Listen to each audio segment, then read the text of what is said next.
Hi guys, I hope your reading is going well. This is just a little halfway through progress check for book one. I want to make sure that you guys are staying on task and dividing up your reading. Again, please do not wait till the last minute. It will be completely overwhelming. All right, so I'm going to go through, point out some things. I'm going to ask you some questions, and we're going to start with a question. So the first thing I want you guys to tell me about is what kind of person Vahan is before this whole thing starts. And I want you to give me two examples from the book, and I also want you to put the page number of where you found those examples. Or if you're working on the computer, maybe we'll just put the chapter, put what chapter you find them. That would work too. Okay, so give me two specific examples characterizing Vahan. What type of person is he? How does he act? What does he do? How does he feel before all of this starts? Okay, that's the first thing. Then I want to point out on page 10, I'm just going to read this last paragraph here. It says, but in 1915, after Turkey entered World War I as an ally of Germany and an enemy of Russia, after many of my uncles and cousins went away to fight for the Turkish army, and the fires of war screened the Armenians from the eyes of our European protectors. I mentioned this in the first video. So this genocide takes place under the cover of World War I, and that's one of the things we're going to look for in the book is this unchecked violence.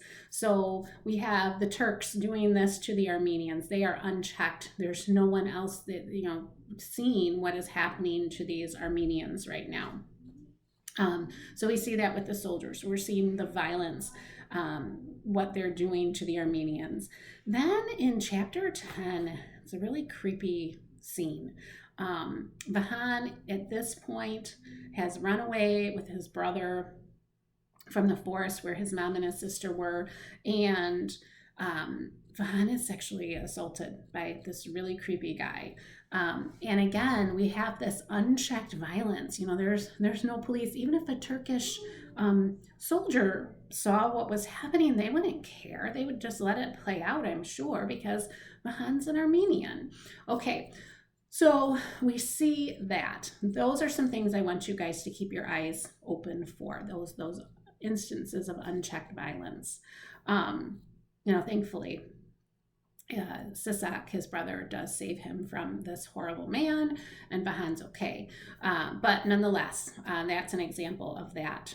Now, the next thing that I want to ask you guys is I want to know who were the first few people in his family, like the first 4 people in his family that were taken or killed, and why were they the ones that were chosen first? And for instance, Vahan was spared. Okay, so I want you to explain what was going on with that.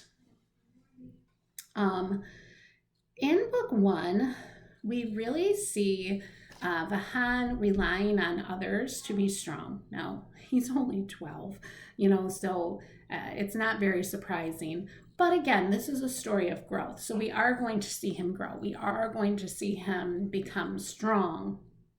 So, notice that. Notice how he is very reliant on others to keep him strong. And then 2 of the women I want you guys to talk about, this is your next question. Oskina, his sister, and his grandmother. They are both very strong women, and I want you to give me one example for each of how we know they're strong. What do we see, happening in the book that they're strong? And then the last thing I want to talk about is, page 55. This is really important, and definitely in relation to the title of the book, you need to be aware of this. So this is, again, the boys have run away from the forest, from the soldiers, and Vahan is really struggling. He's freezing cold, and his brother keeps making him walk, and he just wants to do nothing but fall asleep. Okay, and he says, I grunted some reply, and he smiled. This is how steel is made, he said, which was what our father used to say whenever circumstances tested our character, which wasn't very often. Steel, my father said, is made strong by fire. And this was our fire, but I did not feel like steel. I felt like cold flesh and bones.